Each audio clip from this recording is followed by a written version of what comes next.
How to hide location on Find My iPhone. To get started, first of all go ahead and open up the Settings application on your phone. Once you're here, scroll down and go to Privacy and Security.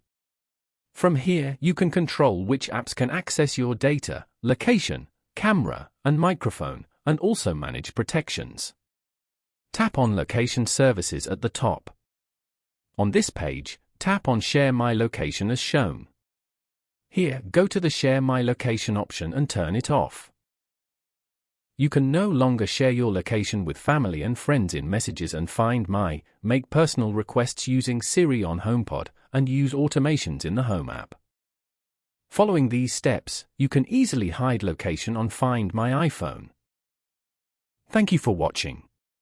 Please leave a like if this tutorial helped you, or leave a comment below if you have any questions related to the video.